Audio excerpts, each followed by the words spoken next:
Hi, my name is Keisha Lusk, and today I'm going to be demonstrating my last set of 10. I'll be doing the hip hinges, also known as the good morning exercise. So this one is just, you're mostly going to feel a pull within your hamstrings. Um, so form is all about maintaining your knees straight and allowing kind of gravity to pull your back forward.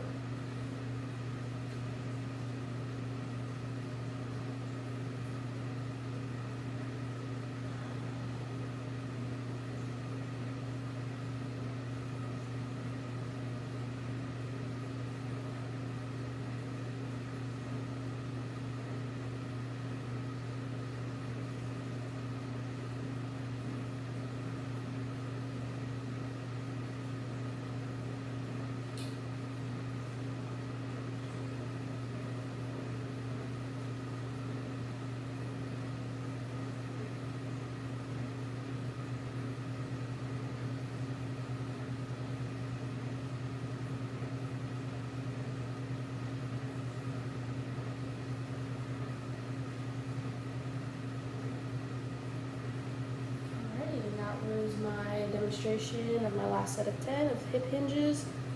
Just all about form, maintaining a strong core as well, keeping your hips above your knees. You don't want to kind of fall back on your knees. Super good. Thank you.